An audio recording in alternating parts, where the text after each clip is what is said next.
Good morning from the Trapp Family Lodge. We are here for one full day and we'll stay tonight and check out tomorrow. And it is already gone off the rails. I did get the chance to book that family history talk. It starts at 11, but I don't know if they're going to let me film in there. I'll take the camera and try anyway, but I doubt they will.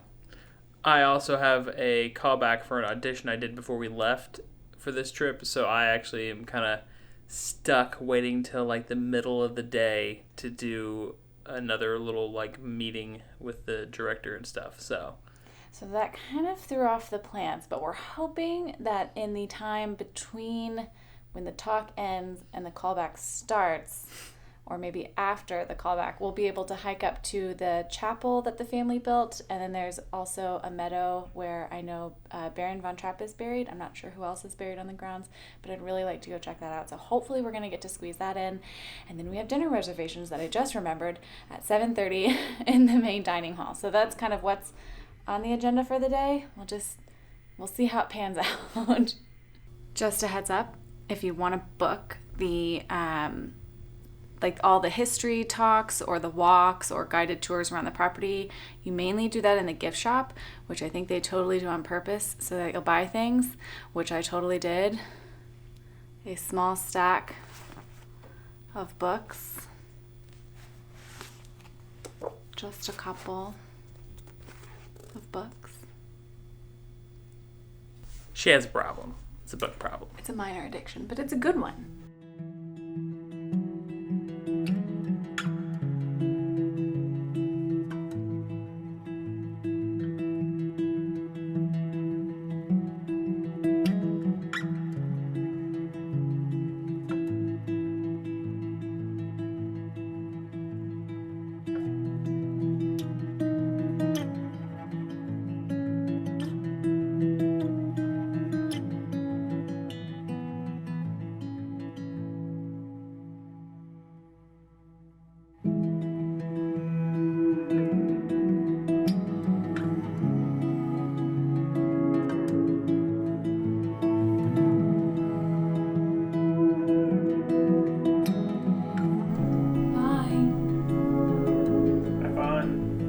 You too. I will. I'm not used to going places alone. I don't like it. We rarely split up and go do different things, so it's so weird. I don't like it. I also don't like having to run the camera alone.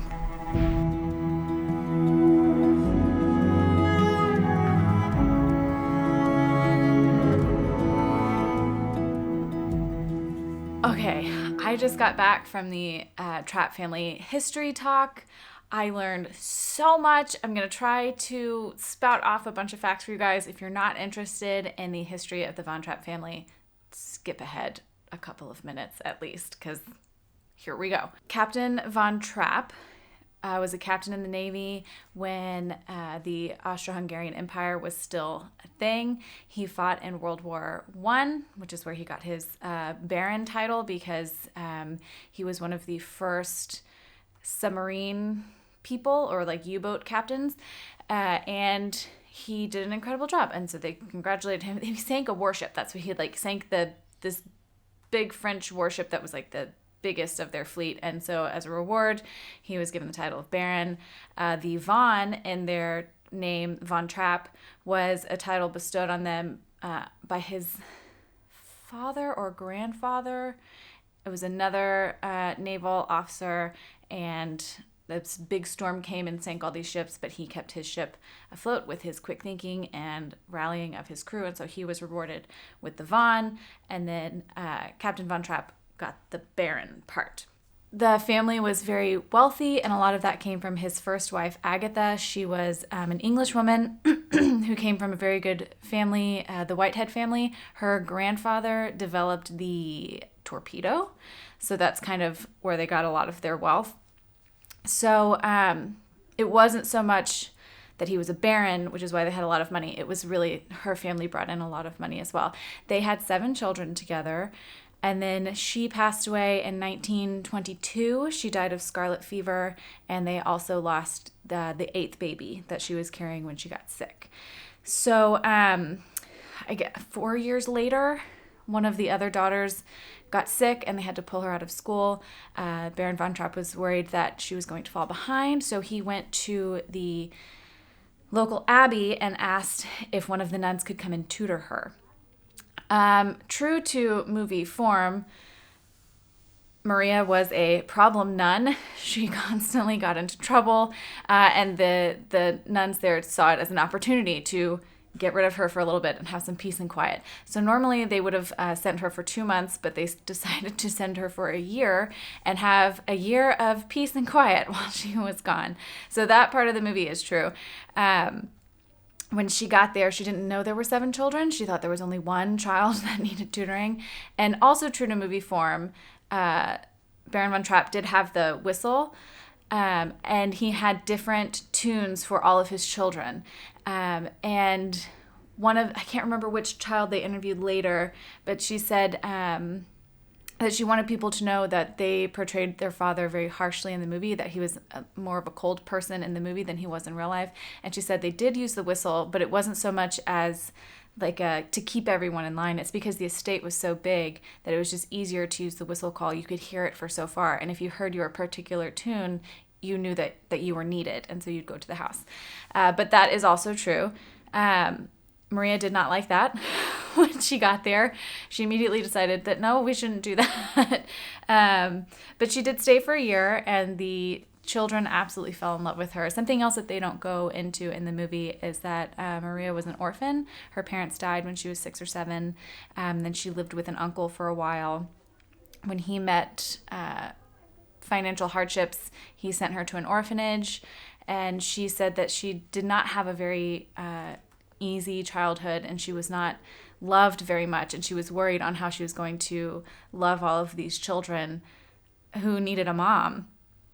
I'm gonna get weepy. What am I doing? I'm getting weepy. Okay, now that I'm done crying about it. So when she got there, she was overwhelmed. She didn't know how she was going to love all of these children. And then she said one of the younger girls, who was only 7, ran up to her and kissed her on the cheek. And it was like the first kiss that she had had in her whole life, like a loving kiss from somebody. And I think you don't really get that in the movie version of how maybe insecure she was about taking care of all of these kids, but had nothing to worry about. They all fall in love with her. As the end of her year is fast approaching, the children are determined that she is not going back to the convent. She's not allowed to leave. They need to find a way to get her to stay. And as most children do, when you put 7 of them in a room together, they can come up with some pretty good ideas. And they decided that the only way that they were going to get her to stay is if their father married her. So they march into the library and tell their dad, you have to marry Maria so that she will stay. And the dad says, I don't even know if she likes me very much. So they march right out and they find Maria and they say, do you like our dad? And she says, well, yeah, of course I do. Then they go right back in and say, no, she said she does. She likes you a lot. And then that evening, it was wonderful. We watched a little documentary that Maria von Trapp did for the BBC in the 80s, and she was talking about her engagement. And she said she was cleaning she was cleaning something, a vase or something, and he came in, and he said, thank you very much, or something along the lines of that. And then she said, for what? And he's, sorry, my card filled up right in the middle of all that. Back to the night of the engagement, he walks in, says something along the lines of, that was very generous of you.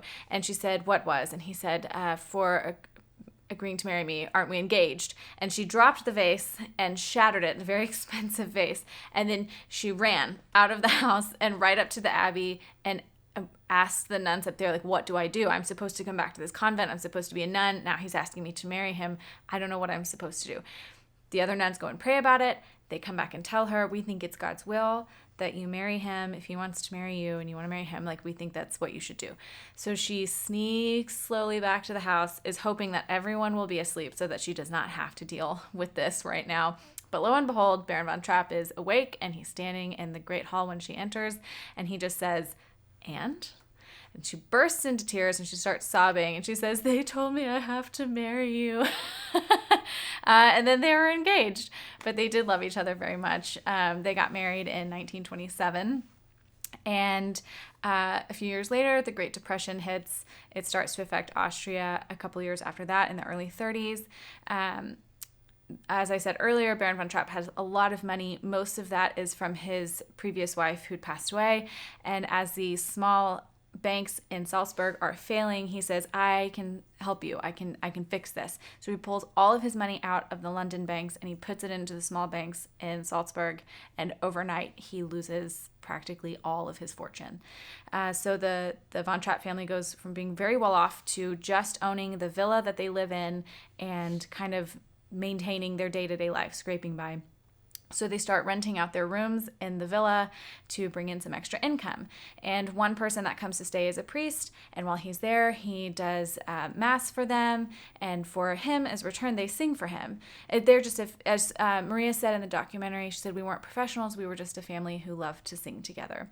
However, the priest is a very talented musician, notices that they have a lot of talent. They're not quite there yet, but he thinks he can help them. So within a year of working with him and coaching them in their singing, he has them performing for people. Just like in the movie, they do go compete in, I can't remember the name of it, it's like the Mozart something festival.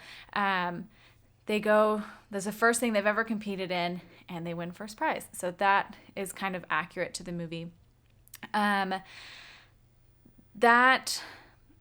all happened in the time that they're married, from 1927 to 1938 when they leave. That whole 11-year stretch of their lives is not really in the film. They, over that time, Maria and the Baron, they have 2 children together. And then in 1938, they are pregnant with their last child. During this time, Hitler is kind of rising up in the ranks, and Austria and Germany are kind of getting on the same level, like economically, and they're kind of starting to merge a little bit, which Hitler is all for. Hitler was born in Austria, and he's coming back to Austria to celebrate his birthday, and he wants the von Trapp family singers to sing for him, to which they said no, which is something you just didn't say to Hitler. But they did not agree with what he stood for. In Maria's words, he was not the kind of person that you would want at your dinner table, and they were adamantly against him. So they said no, and that was a very brave thing to do at the time. Little did they know that there was a Nazi party member in their household. And over the course of the next few months, they are watched very heavily because the person in their household was the butler. So as they're talking very freely at dinner about how they feel about Hitler and the Nazi party and all of these things, the person serving them dinner is listening to all of those bits and pieces. And he came to them, and I'm not sure if this was all on the same day, like the day that they said no, or if this was kind of spaced out. But he came to them and he said, I have to let you know something. And he pulled back the lapel on his collar, which had the Nazi symbol on it. And he said, I'm part of the Nazi party, but I'm loyal to you, and I have to let you know some information that I've just learned. And he said, your family is, they're surveilling? They're watching you. The Nazi party is watching your family. They're keeping close tabs on what you do. And the goal is to force the Baron von Trapp into the Navy, Hitler's Navy, the Nazi Navy, because of his heroic storied past. And then they're basically going to kidnap your family and use them as a kind of like a poster child, force them to sing at all these events and say that they support the Nazi party. So naturally, the Baron and Maria sit down and go, okay, what are we going to do here? We either stay and force support all of these people, or we leave. And so they decided they were going to leave. They did not trek across the Alps as in the movie did. Instead, they all put on backpacks, because they used to, all of the adventures, like all the hiking and going out that Maria did with the children in the movie, that is accurate. She took them out and did all kinds of things. So they decided they were just going to go out for another family hike. Everybody put on their little rucksacks, had all their stuff packed in their bags, and they left out the front door of the villa because they knew they were being watched. They left right out the front door, and they walked down the street to the little train station, and everybody assumed that they were just going on another family hike. And so they took the train to the next little town, and nobody said anything. And so they went to the next little town, and nobody said anything. And they realized that they weren't being followed, and so they took the train all the way to Italy. And then later in the day, when they didn't come home, and they realized, the Nazi party had realized, oh no, we have lost them. They have escaped. They shut down the entire border of Austria to try to catch them and bring them back. So they barely eked out of the country.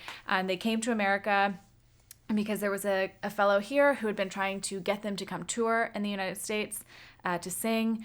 And so they took him up on the offer and showed up in America with $4 to the collective 12 people's names, because at that point they were pregnant with the last one. So 9 children, a pregnant wife, and a father, $4.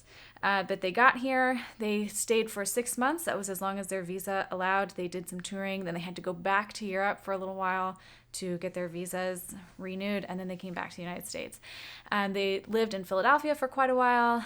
And that was kind of like their base point. And then when they had saved up enough money, they came to Vermont because Maria missed the mountains of Salzburg. And she knew that there were mountains up here, and so they came to Vermont.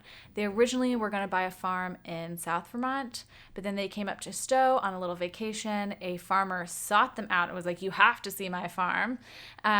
So they politely came to see it. They were going to tell him no, and then it was that moment where the Baron von Trapp realized, this is a terrible business investment. This is the worst farm I've ever seen.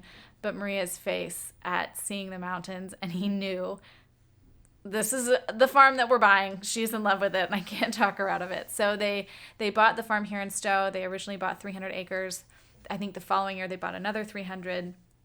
So they had 600 acres in that first 2 years. Now they have 2,600 acres. They still have a little bit of a working farm, and then of course the lodge, the beer hall, all of that kind of stuff. At the end of the talk, there's always a family member that comes and answers questions if anybody has any. We were so incredibly lucky. Johannes was the person who came. He is the youngest son of the von Trapp family. He was Maria and the Baron's last child that they had together, who she was pregnant with when they came over. There's only 2 children left, him and his sister Rosemary, which was the oldest of Maria's children.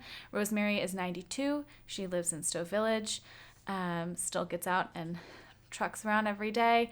But our speaker today said Johannes is usually very shy. He comes to the lodge daily to work, but usually doesn't really tell people who he is. So it was just really incredible that we got to talk to him today. It was supposed to be his son Sam, but as Johannes said, they were out working with the cattle today, and Sam was covered in mud, so he came instead. And it's just amazing to get to meet somebody who is part of that beautiful family and hear some stories from him too. I've talked enough about the von Trapp family, but oh my gosh, it was amazing. It was incredible. Dreams come true.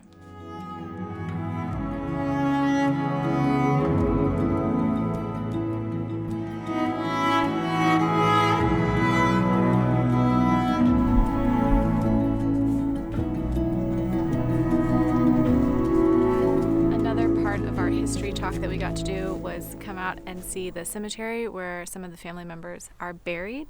They're not all buried here. I know that one of the daughters is buried in Austria, where she lived with her husband. And there's another one that's buried in another state with the family plot there. So in the middle here is the Baron von Trapp and Maria. He died in 1947. She died in 1987, so 40 years apart. And then the first one over here is Maria, the daughter. In the movie, they changed her name and then decided, if we're going to change her name, we'll just change all of the names. So none of these children, the real children, the names do not match the film. So Maria is in the first one. Then Werner is next to her. The American flag is because he served in the military, which is crazy to think that they came in here in 1938, and then just a few years later he went back to Europe to fight the very Nazis that they fled from, which is just insane to me. I can't remember who's next to him, but I'll put that in. And then the Baron and Maria. And then on this side, I can't quite remember either, but I know the other flag is Rupert. He was the oldest. He also served in the military. He was a medic. Werner was in a rifle unit. But they both survived the war. They both came back.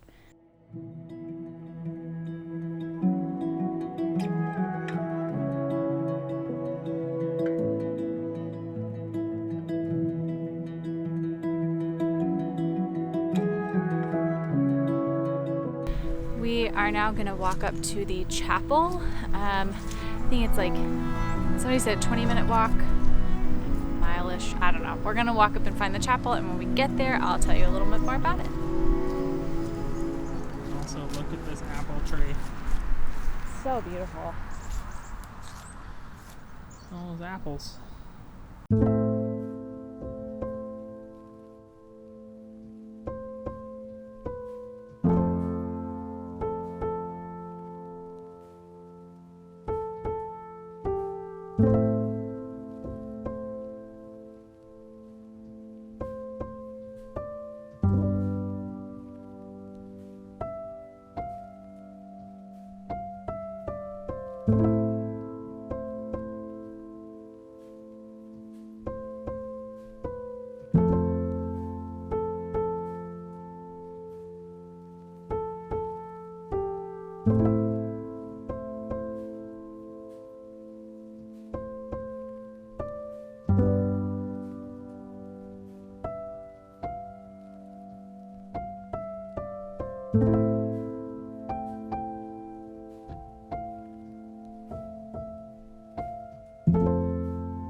We have made it to Verner's Chapel just in time. It started to sleet right when we got here, so we stepped inside. I'll tell you a little bit of the history of this chapel. Werner built it when he was fighting during World War II. He was in a really, really serious firefight, and he thought he was going to die. And as he was fighting, he prayed, and he said, God, if you save me, if you help me survive this battle, when I get home, I will build you a chapel. And he survived, and when he got back, he began working on the chapel. And it's a pretty good trek. It's like 3/4 up the little hill behind them. It's a pretty solid trek. And when everyone found out what he was doing, they offered to help, and he said, no, it was my promise, and I'm going to fulfill it. And he did. It took him 4 years to complete his chapel, but here it is. And there's a little altar space where people leave small offerings. There's also a prayer box in this corner where you can leave your own little prayers. Our guide, when he was giving us the history, he said he likes to think that if you leave a prayer and ring the bell, it goes straight up to heaven. But he said just in case it doesn't, Rosemary, who is the other living child of the von Trapp family, she was the Baron and Maria's first daughter. She's still alive. She's 92. She lives down in the village. And every summer she comes up to collect the prayers. And then she takes them to church, and they have like a little prayer session. They pray over all the prayers left in the box, which is just beautiful. Sleeping pretty good now, so I think we're going to try to make a quick trip of it back down the hill.